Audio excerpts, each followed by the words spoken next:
Halo, apa kabar? Assalamualaikum warahmatullahi wabarakatuh. Senang sekali kita masih bisa ketemu di akhir pekan ini dan ini sekarang ini harinya hari Sabtu itu tanggal 12 Oktober ya berarti tinggal menghitung hari ini nggak sampai ya sebelah tangan jari belum nggak sampai dua jari ini Pak Jokowi eh, akan lengser jabatan tapi Pak Jokowi kelihatannya masih terus berusaha seperti kita singgung waktu itu ya Mbak ya ada buzzer, ada lembaga survei yang dikerahkan begitu.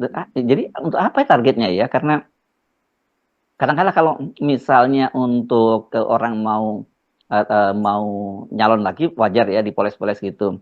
Tapi kan ini orang jabatan Pak Jokowi udah mau berakhir gitu. Apa Pak Jokowi ingin nanti sama dicatat dalam beberapa waktu yang sampai berata datang bahwa tingkat kepuasan orang terhadap Pak Jokowi ketika turun dari jabatannya masih sangat tinggi gitu kan. Tapi terus itu kan yang puas Pak Jokowi sendiri karena rakyat sendiri merasakan kehidupannya makin berat. Gitu kan Mbak Aki ya. Iya betul Mas Ersu. Jadi ini memang aneh betul ya Pak Jokowi ya. Sudah Hmm, menjelang lengser, masih hmm, mengerahkan lembaga survei dan hashtag-hashtag juga hmm. buzzer itu kan mana kerjanya itu ketahuan banget Mas Ersu kalau itu adalah buzzer Iya, berbayar template-nya gitu kan. sama ya Mbak ya, jadi semua sama. Dan nggak ke organik beda lah dengan ini gaya gaya buzzer dengan gaya yang netizen yang organik itu kan beda banget, kelihatan banget ya. Jadi kita gampang dengan mudah orang yang nggak aktif di media sosial seperti saya pun dengan mudah apaan sih ini kan gitu. Iya, dengan gaya bahasa yang kaku, karena Mm-mm. memang sudah itu Wagu gitu ya ditempelkan katanya oleh ya. mereka. Jadi mereka tinggal pilih, terus kemudian pilih yang mana, dan bahkan itu biasanya ya, kalau saya mengamati, dan saya juga pernah ada buzzer yang menceritakan kepada saya, mereka memang dikirimi gitu, dan kemudian Mm-mm. secara, mereka sudah ada timelinenya begitu Mas Hersu. Jadi jam sekian misalnya pagi hari, siang, sore, terus kira-kira kapan prime time-nya, seperti televisi atau seperti itu, kayak gitu Mhm. ada prime time juga Mas Hersu, di mana Jadi sudah ketahuan orang akan membuka media sosial itu pada saat kapan mereka sedang mm, istirahat siang ataukah mereka sudah selesai bekerja di sore hari, malam hari hingga jam berapa seperti itu. Nah, ini yang kita bahas kalian saja ya ini ya soal ya Pak ya ya Jokowi seperti masih ya. terus mengerahkan buzzer ini. Ini misalnya kan kita sudah bahas ini beberapa hari yang lalu juga kan Mm, Mas mm, Hersu. mm, mm. Jadi misalnya ini untuk 10 tahun Jokowi Prabowo lanjutkan. Itu kan sesuatu yang tidak mungkin ribuan orang itu memikirkan kalimat yang sama persis seperti Ya, itu. dan itu Ya apa kan? pentingnya gitu? Kan memang dilanjutkan Pak Prabowo kan gitu. Iya, pentingnya itu untuk memoles Mas Hersu. Jadi Hmm. bahwa seolah selama 10 tahun ini kan Pak Jokowi ingin dilihat bahwa dia berhasil Oke. menurunkan kemiskinan ekstrim. Dia berhasil membangun jalan tol sekian ribu kilometer dibandingkan dengan yang dikatakan misalnya Jalan Jagorawi itu Hmm, hanya sekian kilometer dan kemudian dibangun selama 40 tahun misalnya hmm, seperti hmm, itu. hmm, Ya iyalah Pak, dibangun selama sekian tahun karena pada waktu itu memang belum butuh jalan tol. hmm, hmm. Kalau saya masih ingat tahun 80-an dan sebagai jumlah penduduk Indonesia baru itu lagu Roma Irama yang 135 juta penduduk. Itu kita belum memerlukan Ya. infrastruktur yang seperti itu. Bahkan saya lewat Jalan Raya Bogor aja masih lengang. Ya, Hmm, masih ada es krim Budi di sana, kita bisa main di sana yang luas. Sekarang sudah tidak ada. Sekarang semuanya serba macet. Ya, tentu butuh pembangunan yang seperti itu, begitu hmm. kan? Sesuai dengan masanya, sesuai dengan zamannya. Nah, lagi kita kembali kepada yang ingin ditrendingkan. Itu yang 10 tahun Jokowi Prabowo lanjutkan hanya nomor 14 trending nasional, Mas Ya Hersu. Yang di atasnya ilah. masih. Iya, jadi seperti useless sebetulnya. Padahal ini dananya saya yakin miliaran. Tidak hanya sekedar beberapa miliar, tapi bisa puluhan miliar. Dan kemudian yang berikutnya adalah sejarah transisi terbaik. Ada berapa ribu orang yang akan memikirkan kalimat Hmm, yang sama dan hmm, kemudian kalau organik ya, hmm. dan kemudian dia tiba-tiba itu menjadi trending begitu kalimat tiga kata yang sama Ya ya. tersebut. Jadi kalau Dan kita dan melihat kemudian ya. buat orang ya buat yang apa netizen yang tiba-tiba dia misalnya ini Gen Z atau apa ya yang di atasnya Gen Z itu apa Mbak? Milenial gitu ya. Ambil Yang ini dia ya. dia menghadapi persoalan bahwa iya gaji gua nggak naik, terus kemudian bayaran apa mau apa cicilan mobil nggak bisa kebayar, rumah juga nggak kebayar. Buat apa pentingnya mau terbaik mau apa memang gue pikirin gitu. Ya kan? Iya, ini kan yang menaikkan ini ya orang-orang yang kurang Ya. kerjaan. Orang kalau seandainya yang dia lebih kepada faktualnya seperti apa sih Iya menjalani dong. kehidupan saat ini begitu loh Mas Hersu, Ya ya. yang dimana semuanya serba naik, Ya serba ya. susah. Ya, terancam ya. PHK dan Ini sebagainya. saya kira persis seperti banyak proyek-proyek pemerintah ya Mbak Agi ya. Mereka tuh orientasinya bukan resultnya, hasilnya. Yang penting pokoknya proyeknya jalan dan Iya. gitu ada fee gitu kan. Mereka yang penting gitu kan. Mereka juga nggak peduli. Emang gue Mhm, pikirin kalau mhm, pokoknya yang penting dilihat mhm. trending topik, Pak Jokowi seneng gitu atau dan kemudian bosnya lapor nih Pak trending topik gitu. Dan kemudian yang penting gue dibayar kan gitu kira-kira ya. Iya, kurang lebih seperti itu dan kita lihat, seperti misalnya polesan itu juga dilakukan dengan adanya peluncuran buku lah, ini yang melakukan juga Projo, Mas Hersud, Ya, ini kan ya, ya, relawan ya, ya. juga Ada Pak undangan saya Jokowi. kemarin baca ya. Hari hari Jumat itu ya Iya, kemarin ya. ada undangan ya. Iya, Mhm. betul di WA-WA kita ada undangan. Apa peluncuran buku legacy dari atau warisan dari Pak Jokowi 2014 sampai 2024. Dan itu juga dilakukan di antara ya, begitu memang itu kan antara kan BUMN ya Hmm. pemerintah. Jadi di situ meluncurkan bukunya dan juga ada pameran fotonya begitu kan Mas Hersu dan dengan mengundang media pencapaian pembangunan apa dan sebagainya begitu. Tapi kalau kita melihat kenyataan di luar begitu kita ketemu di luar itu apa carut marut betul. Jadi hal yang kayak gini akhirnya kalau saya lihat tidak bisa ini Mas Hersu nggak bisa jadi trending, tidak bisa menjadi apa berita yang populer begitu kalau di media kan kita sering kali ya kalau saya melihat media online yang terpopuler apa hari ini Hmm. berita terkini terpopuler gitu ya paling trending dan sebagainya itu nggak masuk ke situ karena memang kenyataannya begitu orang melihat akhirnya apalagi banyak sekali sekarang ini ya istilahnya Pak Mahfud gitu, Pak Jokowi begitu, Pak Jokowi dan berita-berita tentang Pak Jokowi muncul sedikit langsung digebuk begitu loh Mas Hersu istilahnya dari Pak Mahfud MD. Jadi ini memang kasihan juga seperti misalnya Pak Jokowi ketemu dengan Pak Prabowo, ini dicebokin betul sama buzzernya. Mereka menanyakan kenapa sih orang cuman ketemu saja kok kemudian dipermasalahkan. Nah, orang kan melihat nuansa di balik itu, kejadian di balik itu bagaimana Pak Jokowi apa perlu bertemu dengan Pak Prabowo dan kemudian dia buru-buru mengunggahnya di media sosialnya dan apalagi ada kejadian Fufu Fafa terus kemudian juga bagaimana dia menginginkan orang-orangnya masuk ke kabinet Pak Prabowo begitu kan. Nah, itu kan nuansa itu yang dibaca sama orang di balik pertemuan tersebut. Jadi lebih kepada Pak Jokowi yang lebih memiliki kepentingan dalam hal tersebut. Itu Hmm. yang sekarang berusaha Mas Hersu Hmm. di apa dibantah oleh para buzzer bahkan itu dalam bentuk template loh Hmm. membantahnya ini kita bisa lihat tuh sampai bagaimana kenapa hari itu dipersoalkan begitu. Hmm. Nah, yang lain lagi adalah Pak SBY lagi Mas Hersu yang beberapa hari Oh yang lalu iya. Iya Pak Pak Sby. SBY sudah sepertinya nyindir gitu ya kepada Pak Jokowi. Ini nyindir lagi Mas Heru yang kalau kita lihat tidak ada yang lain ini kecuali ditujukan kepada Pak Jokowi. Yaitu Dan pada telak ini ya sindirnya telak kalau menurut saya yang ini. telak telak Mas Hersu karena ini dan ini Pak SBY juga pada peluncuran buku juga begitu ya. Hmm. Hmm. Jadi memang ada peluncuran buku perjalanan dan capaian Kabinet Indonesia Bersatu 2004 sampai 2009 di Tuh. JCC. Ikut nggak mau Jadi kalah saingan ini Pak SBY bikin juga mau betul, nyalon lagi. betul. Dan ini dilakukan hari Kamis, kemudian buku Pak Jokowi itu dilakukan pada hari Jumat Ya. peluncurannya. Hmm. Dan pada hari Kamis itu SBY mengatakan, I have to say. Jadi menurut saya itu great achievement, jadi pencapaian yang besar. Tentu banyak kekurangan kita, ada kelemahan kita, ada beberapa hal yang tidak bisa kita lakukan, Hmm. tetapi kita tidak berselingkuh kepada sistem, kepada konstitusi, kepada hal-hal yang patut dipedomani dalam kehidupan bernegara. Ini kalau tidak berselingkuh kepada sistem, ya mungkin itu semua presiden begitu ya Mas Ersu. Karena sistem itu sistem apa dulu begitu kan ada yang berselingkuh, ada yang tidak begitu. Tapi kalau dia menyatakan tidak berselingkuh kepada konstitusi, nah ini kan merujuk kepada siapa yang berselingkuh kepada konstitusi selama ini Ibu Mega tidak begitu kan kita melihat yang sebelumnya Pak Habibie juga tidak begitu.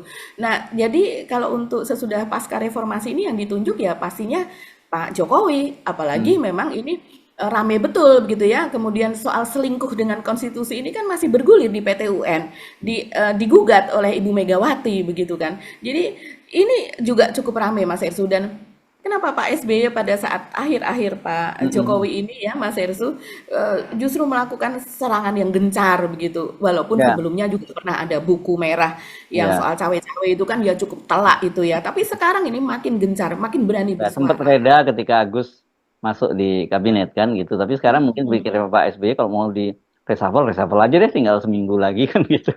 Dan pasti masuk nanti di kabinetnya Prabowo kan begitu. Saya dengar memang Betul. diam-diam Pak SBY itu mengantisipasi ya Ya. cawe-cawenya Pak Jokowi. Saya kira itu juga bisa terlihat mengapa kemudian juga Pak Prabowo sering intens bertemu dengan Pak SBY kan, termasuk Iya. yang menitipkan pesan soal PDIP mau masuk itu. Karena saya Mhm. mendengar dari beberapa teman Demokrat itu ada semacam instruksi agar Pak Prabowo dipagari dari Pak Jokowi. Kira-kira begitulah instruksinya Mbak Agi. Ya. Mhm. Iya, iya, memang memang betul begitu ya, karena Pak SBY ini kalau kita melihat eh, ketika itu pada saat Pilpres Mas Hersu, Hmm, kita masih ingat ya, yang Gibran itu ingin bertemu dengan Pak hmm, SBY begitu kan, dan kemudian tidak bisa gitu karena Pak SBY ada di Pacitan apa dan sebagainya begitu. Padahal itu gampang saja kalau saya iya datanglah ke Pacitan seperti itu. Karena Pak Prabowo pun datang ke Pacitan, yang lain hmm, juga datang ke Pacitan gitu kan. Biasa-biasa saja untuk hmm. Pak SBY bersedia menerima. Tapi kan ini kan memang nuansanya seperti itu begitu. Nah, seperti misalnya kemarin pada acara PKB, kenapa yang diundang juga hanya Pak Prabowo, tidak diundang Gibran di situ. Padahal yang menjadi presiden terpilih dan wakil presiden terpilih adalah Prabowo dan Gibran. Hmm. Begitu Biasanya juga pada acara pembukaan dan PKS. penutupannya nanti Gibran gitu ya, kira-kira gitu ya. Iya, paling tidak seperti itu, begitu kan? Seperti halnya kemarin Pak Jokowi dan juga Pak Maruf Amin kan begitu Hmm. pembukaan dan penutupan. Begitu juga dengan acara PKS, begitu kan mereka juga tidak mengundang. Bahkan saya yakin Mas Hersu pada untuk pilkada dan sebagainya juga mereka tidak akan Hmm. ada walaupun itu Kim, walaupun apa namanya Gibran itu ikut mengkampanyekan gitu. Tapi calon-calon mereka ya seperti halnya Pilpres apalagi dari Demokrat kan tidak ada Ya mungkin wajah bukan Gibran di ya situ gitu. mungkin kalau untuk apa bukannya membantu mengendorse tapi mendowngrade nanti jadinya gitu mungkin yang dikhawatirkan loh. Ya dan kita memang betul Betul. ada ingat waktu saya juga ingat itu waktu Pilpres kemarin nggak ada wajah Gibran kan yang ada wajahnya Pak Prabowo dan wajahnya SBY dan AHY ya pada waktu itu kan seperti itu Mbak. Iya, iya, betul sekali Mas Hersu. Jadi ya memang seperti itulah kondisinya, keadaannya. Apalagi belakangan kita juga tahu kan Gibran ketika ditanya oleh media yang kemarin di SMA 70 tuh, media menanyakan bahwa bagaimana penyusunan kabinet gitu. Mas Gibran dilibatkan atau tidak dan dikatakan iya pasti dia mengatakan demikian dan kemudian ditanya bagaimana apa namanya sudah mau selesai atau bagaimana begitu dia mengatakan ya sudah hampir 100%. Iya. Padahal sementara kita tahu keberadaan dia tidak muncul, tidak Hmm. juga ada di Kertanegara dan kemudian dari pihak Gerindra pun seperti Dasko juga mengatakan dia mengatakan bahwa Pak Prabowo sekarang sedang sibuk dan dia juga tidak mengatakan bahwa hampir 100%. Ini berbeda dengan yang dikatakan oleh Gibran. Sekarang sedang sibuk, berbagai tahapan dilakukan yaitu dengan meminta data dan kemudian tahapan berikutnya adalah profiling dan tahapan berikutnya adalah tatap muka gitu. Jadi diwawancara. Hmm. Nah, wawancaranya Gibran nggak ikut mewawancara itu Mas Erso. Jadi kalau kita melihat ya memang banyak sekali nih pada masa akhir pemerintahan Pak Jokowi ini keluarganya betul-betul menemui apa ya namanya akibatnya ya akibat dari perbuatan yang dilakukan sebelumnya ya seperti ini nih akibatnya begitu kalau menabrak-nabrak aturan pada akhirnya dia harus memoles sebisa mungkin gitu Mas Hersu dan kemarin kan ada peresmian Mas Hersu di Istana Negara ya Oh yang di di IKN, ya ya. Bukannya Istana Negara dan Garuda itu Mbak rencananya yang diresmikan. Loh, iya, kan sebelumnya itu Yusuf Permana Hmm. mengatakan, itu dia keterangan tertulis loh yang Ya dikirim ke ya. media-media. Hmm. Dia mengatakan bahwa Pak Jokowi besok begitu ya tanggal 11 akan meresmikan Istana Negara dan Istana Garuda Hmm. dan dua buah rumah sakit, tapi dia belum tahu nama rumah sakitnya. Tapi ketika kemarin di sana saya lihat juga yang mendampingi itu ada Pak Luhut, ada Rosan begitu ya, dan Pratikno tentu saja begitu Panglima dan juga Kapolri begitu. Dan ternyata yang diresmikan itu hanya Istana Negara, Mas Hersu. Hmm. Dan Istana Garuda disebutkan oleh Pak Jokowi itu nanti yang akan meresmikan adalah Pak Prabowo sebagai presiden terpilih. Alasannya adalah karena Istana Garuda itu belum selesai dan mungkin membutuhkan waktu 1 bulan lagi untuk penyelesaiannya. Kan tidak mungkin yang namanya Iya. Yusuf Permana itu dia Mm. ngomong begitu saja dalam keterangan tertulis lagi, apa, kalau tidak ada keterangan sebelumnya bahwa rencananya tadinya Istana Garuda juga ikut diresmikan begitu Mas Hersul. Ya, tapi untuk apa ya diserahkan kepada Pak Prabowo ya? Apa ini semacam menjebak Pak Prabowo gitu? Tapi saya yakin Nah itu nggak akan diresmikan oleh Pak Prabowo lah itu ya, karena kalau kalau saya melihatnya begini, kenapa mm, Istana Negara ini yang nantinya diproyeksikan oleh Pak Jokowi akan ditempati oleh Prabowo mm, sebagai presiden terpilih. Tapi kenapa Pak Prabowo tidak ikut mendampingi ketika diresmikan, Mas Erso? mm, Ini mm, kan menjadi tanda tanya juga. ya, Pak ya, ya. Prabowo tidak ada di situ begitu dan Mm. seperti kata Pak Jokowi juga semua orang sekarang sudah mulai meninggalkan saya. Ya betul. Ketua umum partai yang bahkan menjadi menterinya pun juga tidak mendampingi peresmian Istana Negara loh. Ini bukan Hmm. peresmian bandara. Dan ini istana buatan anak bangsa, bukan istana kolonial. Itu yang penting dicatat. Betul, Hmm. betul. Itu yang selalu dikatakan istana buatan anak bangsa yang apa namanya bahkan desain belakangnya yang bentuk burung Garuda itu juga dilombakan, bentuk istananya pun juga dilombakan kan Mas Hersu. Nah, supaya pemirsa of the record paham. Jadi di belakang itu kan yang kemarin ada apa namanya patung burung Garuda yang sempat ramai itu di depannya itu adalah Istana Garuda. Istana Garuda ini lebih tinggi dari Istana Negara. Jadi Istana Garuda ini menjadi kantor dari presiden gitu ya, Presiden RI dan Istana Negara menjadi kediaman gitu dari presiden gitu. Jadi yang diresmikan adalah kediaman dari Bapak Presiden. Nah, ini kebanggaan betul dan Pak Jokowi juga sudah pernah menginap di situ.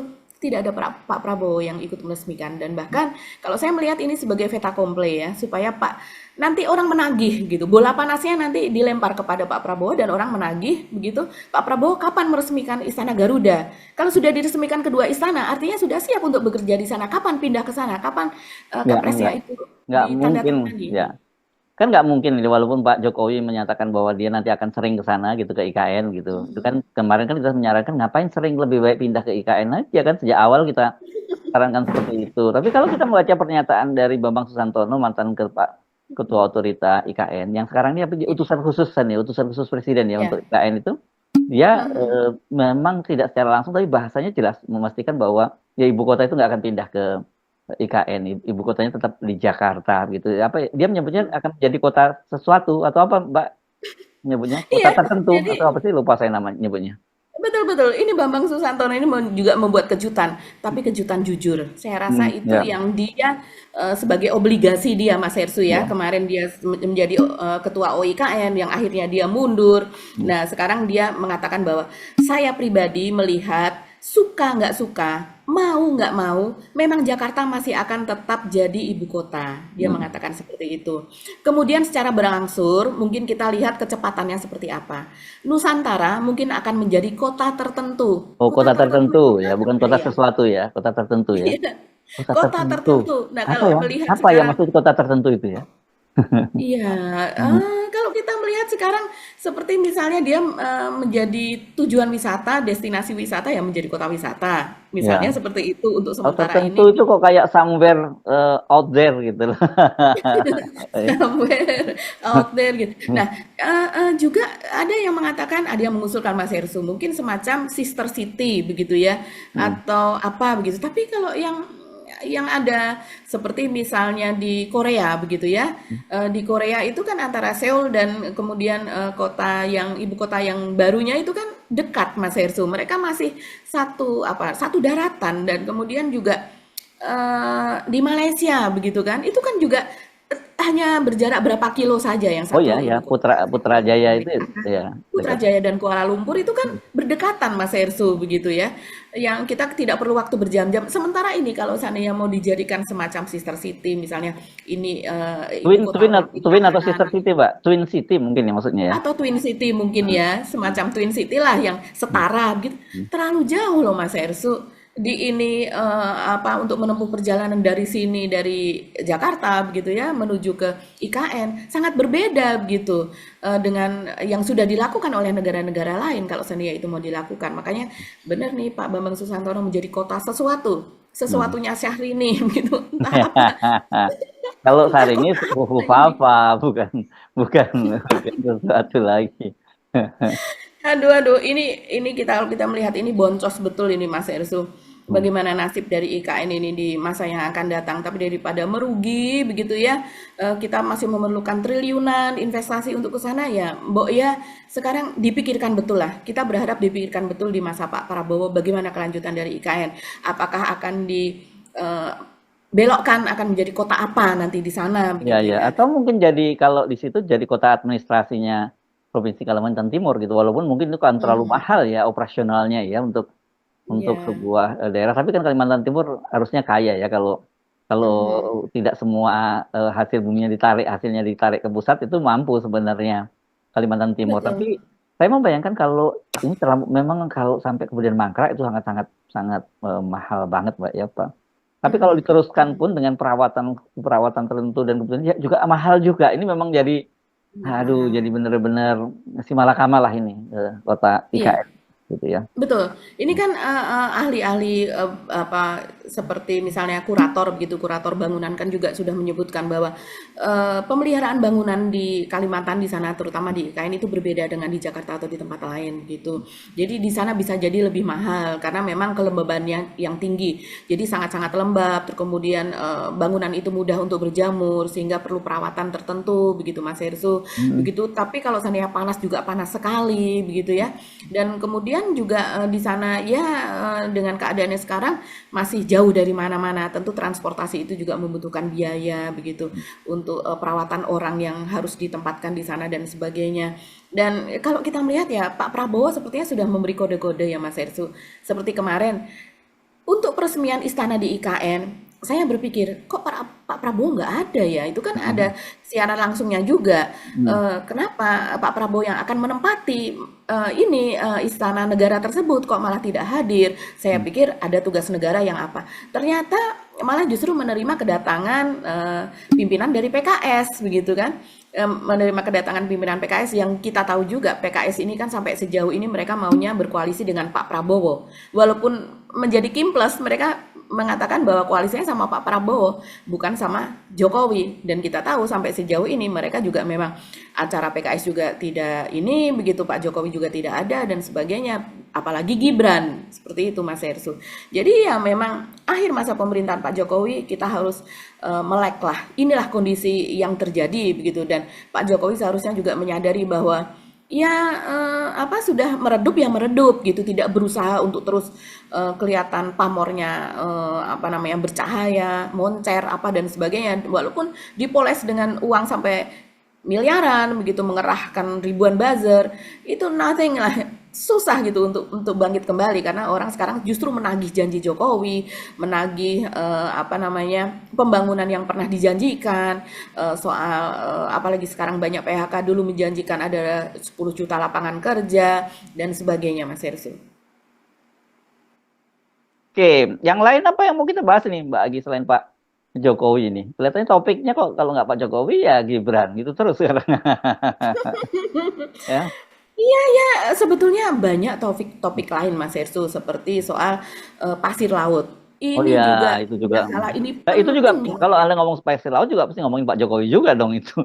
Iya, akhirnya malah justru banyak yang mengatakan bahwa kebijakan ini kebijakan yang sama sekali tidak berpihak kepada rakyat, tidak berpihak kepada nelayan, tidak berpihak kepada lingkungan. Dan bisa jadi kalau sekarang itu orang menggugat begitu ya masih diabaikan, tapi nanti ketika Pak Jokowi sudah lengser, maka ini akan menjadi persoalan yang akan membelit Pak Jokowi, gitu. Masalah Ya, hukum begitu ya, Mas tapi Hersu. saya kira kalau dari sinyalnya Sekjen Partai Gerindra Ahmad Muzani kan jelas yang waktu itu dia Mhm. minta agar ditunda dulu. Itu artinya kan Betul. sebenarnya itu bahasa halus itu untuk dihentikan. Saya kira mungkin kebijakan pertama Pak Prabowo salah satu yang akan diamputasi dari putusannya Pak Jokowi saya kira Pak Pasir Laut ini ya karena bagaimanapun juga Pak Prabowo ini latar belakangnya seorang militer, Mbak. Buat Iya, militer itu soal nggak usah ngomong soal jangan ekonominya, buat dia itu soal kedaulatan. Yang itu yang pasti akan betul. yang akan disoroti oleh Pak Prabowo itu karena kan mereka bagaimanapun prinsipnya kalau militer sejengkal tanah Mhm. NKRI itu nggak boleh Nggak boleh. diapakan di Mhm. apa diperjualbelikan apalagi dikuasai oleh asing. Mhm. Dan kita tahu saya pernah cerita juga kan di seberang Mhm. Singapura itu ada Pulau Nipah itu, ya Mbak ya. Mhm. Karena itu juga Mhm. sudah hampir tenggelam dan Itu luar biasa. Saya pernah ke sana dan yang menjaga itu marinir kita, Mbak ya. Mhm. Satu regu seingat saya cuma marinir, tapi betapa mereka ini luar biasa sekali ya ditugaskan menjaga di pulau yang berhadapan dengan negara tetangga Betul. dan dengan kondisi yang Mhm. setengah tenggelam, Mbak. Itu kan Betul. dan tapi Luar mereka tetap biasa. dengan bangga mengibarkan bendera merah putih. Jadi buat mereka itu soal kedaulatan gitu, bukan soal Iya. pulau mau Mhm. tenggelam, pulau mau seperti apa, buat dia itu adalah wilayah NKRI yang harus dijaga. Betul, kalau tentara cara berpikirnya begitu. Itu kalau saya mencoba memahami cara berpikirnya Pak Prabowo, saya kira pasti beda sekali dengan Pak Jokowi nantinya. Betul. Jadi kemarin ini kan baru saja ditangkap 2 kapal asing, Mas Hersu, yang Singapura ya. Singapura, yang membawa pasir tersebut ke Singapura. Dan diduga dalam 1 bulan itu mereka bisa bolak-balik itu 10 kali. Hmm. Jadi untuk 1 kali mereka menambang itu, kemudian mereka membawa ke sana, balik lagi itu memerlukan jangka waktunya, durasinya itu 3 hari. Jadi dalam 1 bulan itu mereka sendiri mengakui 10 kali. Dan Tuh, emang nggak ada eh, patroli di sana Mbak kok bisa mondar-mandir Nah, seperti itu itu? dia. Nah, ini kan kalau saya melihat seperti ini apakah permainan atau seperti apa ya Mas Hersu, dari pejabat setempat atau bagaimana begitu soal pengawasan dan ini yang menangkapkan dari KKP, dari Kementerian Kelautan dan Perikanan, Mas Hersu. Dan kalau kita melihat ini memang memprihatinkan betul begitu ya. Karena misalnya kita melihat nih mantan ketua Ikatan Ahli Geologi Indonesia namanya Andang Bahtiar, ini ditulis oleh Tempo ya, yang mengatakan bahwa pasir yang ditemukan di tengah laut dangkal pada kedalaman 100 pada kedalaman 100 sampai 10 meter gitu ya. Jadi 10 sampai 100 meter di bawahnya begitu, itu bukan hasil pengendapan atau sedimentasi baru di sungai. Jadi Hmm. bukan hasil seperti yang dikatakan oleh Pak Jokowi itu. Jadi material yang tersebar di sekitar paparan Sunda itu mulai dari perairan Riau, Teluk Thailand, perairan Natuna, perairan utara Jawa Selatan dan Kalimantan itu namanya tergolong ke dalam pasir laut purba. Nah, apakah Hmm. pasir laut purba? Yaitu hasil sedimentasi sungai-sungai pada 10 sampai 20 ribu tahun yang lalu. Hmm. Bayangkan. Jadi ketika paparan Sunda itu masih berupa daratan, pasir itu sedimentasi itu terbentuk, Mas Hersu. Sementara kalau yang dikatakan oleh Pak Jokowi bahwa ada sedimentasi dari sungai apa dan sebagainya begitu ya. Itu kalau yang ada di sana Mas Hersu menurut Anda itu sedimentasi sungai yang masuk ke laut dangkal paparan Sunda itu hanya mengendapkan lumpur dan lempung dengan siklus itu hanya setiap 5 tahun sekali, 10 tahun sekali, dan 25 tahun sekali itu muncul sedimentasinya atau bertambah itu karena akibat dari banjir besar. Dan banjir besar akibat dari iklim itu sudah bisa diprediksi atau ada semacam pemetaan begitu setiap misalnya seperti di Jabodetabek begitu ya. Setiap ketika itu ada banjir besar tanggal 1 Januari 2020 kan dikatakan ini banjir besar yang hanya akan terjadi 150 tahun sekali begitu. Iya, jadi kalau menurut ahli sedimentologi tersebut Pak Andang Bahtiar tersebut ya. Jadi material begitu yang akan ditambang tersebut dan sudah ditambang saat ini itu memang bukan lumpur ya tidak mau kalau seandainya Singapura itu mendatangkan lumpur gitu jadi memang itu murni pasir dengan diameter 1,1 sampai 2 milimeter katanya demikian Mas Hersu dan izin ekspor tersebut kata dia tidak berkaitan dengan pendangkalan muara sungai pada masa kini mereka menambang pasir-pasir purba begitu jadi itu Hmm. murni pasir bukan lumpur, bukan lempung maupun lanau, tapi murni pasir. Jadi Ngibul itu ngibul lagi dong ini ya Mbak ya. iya, kalau kita melihat ini ngibul lagi. Ini ahli sedimentologi begitu yang sudah sangat ahli dengan kepakarannya Mas Hersu dan jelas tidak mau kalau seandainya mereka dikatakan itu kan apa namanya berupa sedimen apa seperti itu. Jadi itu bukan pasir. Ya, pasir itu bagian dari sedimen tersebut dan kemudian ketika mereka ditambang mereka itu disaring. Makanya itu tadi didapatkan pasir dengan diameter 1,1 sampai 2 milimeter. Itulah yang diperlukan untuk mereka melakukan reklamasi. Ya. Jadi itu nanti yang kemudian diambil. Nah, kita kehilangan pasir purba. Pasir purba yang terbentuk dikatakan tadi puluhan ribu tahun yang lalu sebelum paparan tersebut masih berupa daratan lah, seperti halnya Jawa dengan Sumatera tadinya kan menjadi satu, kemudian Mhm. ketika terjadi siklus alam, gempa besar dan sebagainya, begitu kemudian terpisah seperti Jawa juga dengan Madura tadinya ketika terjadi gempa besar kemudian Mhm. terpisah. Di sana pun juga tadinya menurut ahli tersebut adalah berupa satu daratan besar begitu dan kemudian terbentuk sedimen dan apa dan sebagainya. Nah, Yes. kalau kita kehilangan itu Mas Hersu, seperti ya hukum fisika pada umumnya ketika sebuah tempat itu kemudian diambil begitu pasti ada bagian lain begitu Mhm. ya, lapisan lain yang akan mengisi sesuatu yang Mhm. Yang kosong bolong tadi atau ya. Mhm. yang kosong tadi ya itu dari mana? Bisa terjadi longsor dari pulau-pulau di sana, longsor terus-menerus begitu Mas Hersu, Mhm. abrasi apa dan sebagainya sehingga makanya pulau-pulau kecil akhirnya akan hilang. Itulah Yes. yang akan dialami oleh Coba Indonesia. kita lihat Makanya ya. Saya kira ini kita bisa duga bahwa ini akan kebijakan pertama yang akan diambil oleh Pak Prabowo ya, karena sinyalnya sudah cukup jelas di situ. Ya, yang disampaikan oleh Sekjen dari Partai Gerindra. Oke, banyak sekali saya kira PR-PR-nya Pak Prabowo nanti yang nggak usah diomongkan bahwa saya bukan kelanjutan, tapi dengan apa nanti kebijakan-kebijakan pun ini kita sudah tahu itu kelanjutan atau tidak. Dengan masuknya PDIP di kabinet pun itu sebenarnya sudah sinyal bahwa Pak Prabowo akan mengambil kebijakan yang betul. berbeda dengan Pak Jokowi. Mhm. Iya. Begitu ya, Bagi. Kita Oke. akhiri perbincangan ini, ketemu lagi insya Allah di hari Senin. Kami mohon pamit. Saya Hersy Benarif. Dan saya Gibeta, terima kasih atas perhatian Anda. Selamat berakhir pekan. Tetap Ya, semangat. datang. Wassalamualaikum warahmatullahi wabarakatuh. Waalaikumsalam warahmatullahi wabarakatuh.